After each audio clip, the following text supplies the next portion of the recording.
여러분 안녕하세요. 유튜브 채널에 오신 것을 환영합니다. 최신 뉴스, 가장 인기 있는 프로그램을 지속적으로 전달하겠습니다. 그러니 놓치지 마세요. 이 유튜브 채널 시리즈 비디오를 좋아하고 공유해주세요. 좋은 하루 되세요.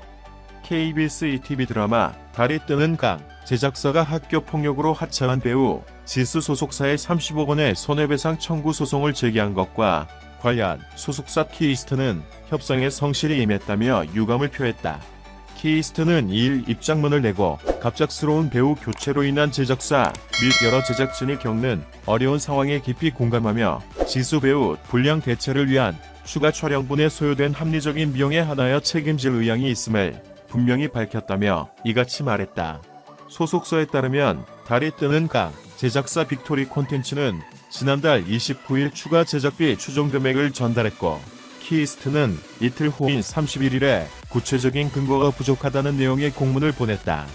키이스트는 빅토리 콘텐츠 측에서 제시한 추가 제작비 추정 금액으로 최종 합의를 하기에는 구체적인 근거가 부족해 상장 회사로서 추후 경영진 배임 등의 법적 회계적 이슈가 불거질 가능성이 매우 크다며 최종 합의를 위해서는 객관적인 합의의 근거가 전제되어야 하고 이를 위하여 실제 집행된 합리적인 비용에 대한 정산 내역이 필요하다고 설명했다. 이어 동시에 4월 중순까지 추가 촬영이 예정돼 있어 최종 정산까지는 한 달 이상의 시간이 걸릴 예정이므로 그전에라도 우선 도움이 되고자 일부 선지급을 해드리겠다고까지 제안을 했다고 부연했다.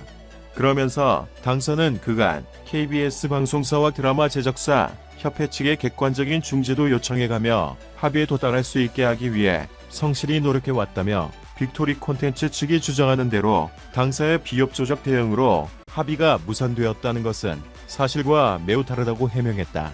카이스트는 빅토리 콘텐츠 제작사와 감독님, 출연진 여야 스태프들의 노고로 드라마의 정상화가 이루어지고 있는 상황에서 더 이상 어떠한 분란도 발생하지 않고 드라마가 무사히 방영을 마칠 수 있기만을 기원하며 당사도 최대한 대응을 자제해왔다며 안타깝게도 원만한 합의에 이르지 못한 상황 송구스럽게 생각한다. 끝까지 본 사안을 해결하기 위해 최선을 다하겠다고 덧붙였다. 키이스트는 언론 보도를 통해 빅토리 콘텐츠와 갈등이 심화되자 빅토리 콘텐츠와의 계속되는 보도자료 대표를 통한 여론전으로 현재 수많은 제작진과 배우, 스태프들의 노고와 시청자들의 성원 속에 방영 중인 드라마에 또 다른 피해를 드릴까 우려된다고 추가 입장문을 냈다. 그러한 이유로 당사는 현 시점 이후로 본 드라마의 방영이 종료되기 전까지 본 사안과 관련한 언론을 통한 대응을 최대한 자제하려고 한다면서 당사는 계속해서 원만한 합의를 위해 책임있는 자세로 빅토리 콘텐츠와의 협의에 적극 임하도록 하겠다고 덧붙였다. 빅토리 콘텐츠는 키이스트를 상대로 손해액 일부를 청구하는 손해배상 청구 소송을 전날 서울중앙지방법원에 냈다. 재촬영으로 인한 각종 스태프, 비용, 장소 및 장비 사용료, 출연료, 미술비 등의 직접 손해를 입었다며 피해 회복을 위해 30억 원을 청구했다. 앞서 달이 뜨는 강은 6회까지 방송한 시점에서 남주인공 온달역을 맡은 지수의 학교폭력 논란이 일었다. 폭로가 이어지자 지수는 일부 가해 사실을 인정하고 하차했다. 촬영은 20회 중 18회 이상 마친 상태였다. 제작사는 7회부터 9를 긴급하게 투입했고 1에서 6회도 재촬영에 나섰다. 최신 뉴스를 보고 각 비디오 아래에 댓글을 남기려면 유튜브 채널을 구독하는 것을 잊지 마십시오.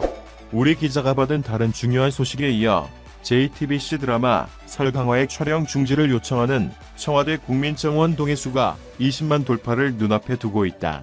이에 JTBC 측이 어떻게 대처할지 주목받고 있다.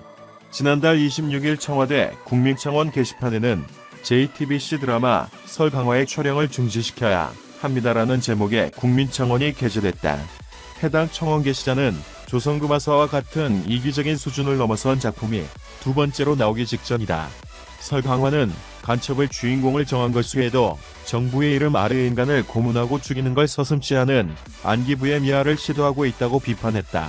이어 현재 우리나라의 근간을 모욕하고 먹칠하는 설강화의 촬영을 전부 중지시키고 지금까지 촬영한 분량들 또한 완벽하게 제거해야 한다고 덧붙였다.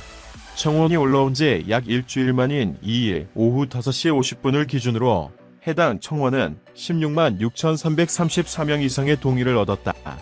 해당 청원의 마감일은 이달 25일이다. 올해 첫 방송을 예정하고 있는 드라마 설강화는 간첩과 안기부 미화, 민주화운동 폄훼와 관련한 논란을 빚었다. 이후 JTBC는 민주화운동을 폄훼하고 안기부 간첩을 미화하는 드라마가 결코 아니다라며 공식 입장을 내놓았지만 다수 누리꾼의 비판적인 시각은 수습되지 않은 상황이다. 또한 JTBC 사업 앞에는 전광판을 설치한 트럭이 배치돼 설강화를 비판하고 드라마 제작 중단 및 촬영분 전량 폐기 요구가 이어지고 있다.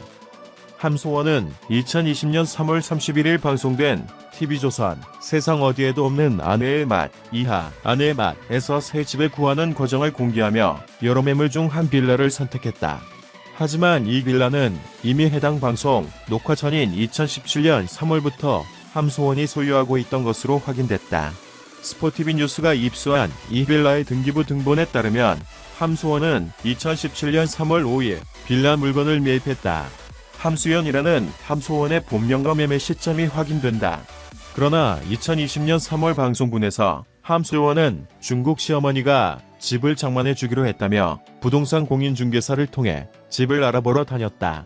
함소원은 이 방송을 통해 소개된 아파트와 빌라 중에서 빌라를 더 마음에 들어 했고 시어머니는 함소원이 원하는 곳이면 어디든 좋다며 부동산 매매 계약서를 찾았다. 시어머니는 이 빌라의 명의에 대해 아들과 며느리 공동 명의로 할 것이라 설명했다. 아내의 맛, 최근 이번 사안에 대해 함소원의 개인적인 재산이기 때문에 따로 표명할 입장이 없다고 했다. 앞서 함소원은 아내의 맛 방송 내용 중 일부가 조작이었다는 각종 의혹을 받아 지난달 28일 프로그램을 합차했다. 아내의 맛 제작진과 함소원은 의혹들에 대해 명확한 해명은 하지 않았다. 제작진은 함소원의 하차 의사를 받아들였다고만 했다. 함소원이 과거 방송에서 공개한 중국시 부모의 호화 별장이 에어비앤비 숙박 공유 서비스로 등록된 숙소라는 의혹이 제기됐다.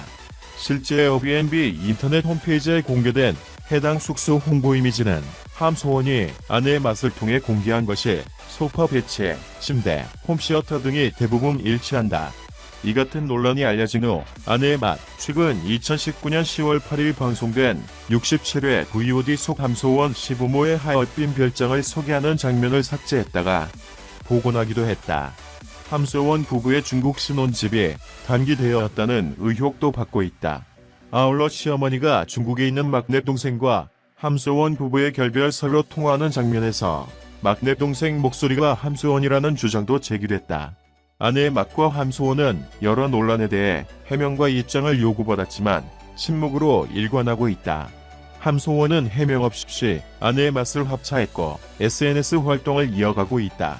방송통신심의위원회 방심위에도 이러한 의혹 관련한 민원들이 접수됐다. 방심위는 민원 접수의 취지와 방송 내용을 검토한 후에 규정에 따라 심의를 진행할 계획이다. 영상을 들어주셔서 감사합니다. 최신 뉴스를 받으려면 채널을 구독하는 것을 잊지 마십시오. 다음 영상에서 만나요.